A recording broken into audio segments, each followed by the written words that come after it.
بسم الله الرحمن الرحيم. الحمد لله الذي أنزل على عبده الكتاب ولم يجعل له عوجا قيما لينذر بأسا شديدا من لدنه ويبشر المؤمنين الذين يعملون الصالحات أن لهم أجرا حسنا ماكثين فيه أبدا وينذر الذين قالوا اتخذ الله ولدا ما لهم به من علم ولا لآبائهم كبرت كلمة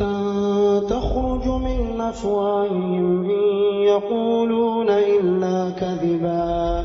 فلعلك باخع نفسك على آثارهم إن لم يؤمنوا بهذا الحديث أسفا إنا جعلنا ما على الأرض زينة لها لنبلوهم أيهم أحسن عملا وإنا لجاعلون ما عليها صعيدا جرزا أم حسبت أن أصحاب الكهف والرقيم كانوا من آياتنا عجبا إذ أوى الفتية إلى الكهف فقالوا ربنا آتنا من لدنك